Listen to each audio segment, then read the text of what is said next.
As a partner in any organisation, what we often find is they have a way of thinking about coaching which is it's quite big, it's quite structured, it's quite formal. And what we often try and work with partners on is how do I get a coaching habit day to day? How do I just get it into my normal operation? And there's three things we usually talk to partners about in this way, in terms of getting into a habit. One of which is the frequency with which you give feedback.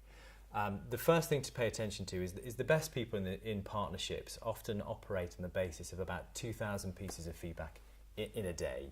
That sounds ridiculously huge when you think about it, but what they're actually doing is shaping the behaviour of the professionals they're working with. So they're looking for every single opportunity to say, you know, that's great, that's really good, why don't you try it this way, have you thought about these things, and just using every interaction that they can possibly have as a source of feedback and to shape behaviour. It's a very sort of conversational, very easy way to integrate it into the day. The second space we often find that a coaching habit can be got into is in reviewing something that's just happened with somebody. So if you've taken another partner along to a pitch, or if you've taken a senior associate along to their first client meeting, whatever it might be, you can just work with them as a coach to reflect well on what they've just seen.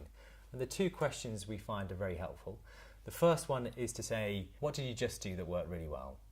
What we find is most professionals are often quite self-critical, so you have to push really hard to get them to reflect on the good things they've just done. They tend to go to all the bad stuff, all the things that went wrong, like knocking the cup of water over or not making the point in the way that they had. So just to really encourage them to reflect positively on the good things that they did really helps them build confidence about what they're actually very good at and go from a strong base. Once you've done enough of that, you can then ask the second question, which is, what would you do differently if you did it again? Rather than reflecting over it in a negative sense, that encourages them to say, okay, so if I did it again, I'd probably do these things differently. And it allows them to start to think in a more prepared way about what they're going to do next. Another way of getting into a good coaching habit is to look for those opportunities when you see people are looking a bit apprehensive before they go into something. So how as a coach can I help somebody prepare better for the session they're about to go into? And this technique just uses three main points. The first one is encourage them to think about the outcomes.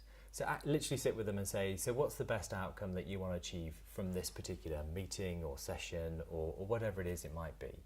And to encourage them to think about what a good outcome is a great way of helping them to take that future focus and encourage that. The second point is then to help them generate some options as to what they're going to do to get to that outcome. So how will we get there? What will we try? What will we do? This encourages them to think about optimism and thinking about all the things that could go well and having choice in the moment. So if something doesn't look like it's working, they've got somewhere else to go. If they feel they've got all their eggs in one basket and that's not working, they can sometimes shut down and lose confidence even more. So that option generation is a really good way of encouraging them to think quite widely. The third point then is really nailing it in terms of what they're going to do. So once you've gone that big exploration of options, just ask them, so what are you going to do now? As a result of that exploration, you get some very specific action and you can start to prepare it. So how are you going to do it? When are you going to do it? What are you going to do well? Those are just three simple stages for encouraging somebody to prepare well.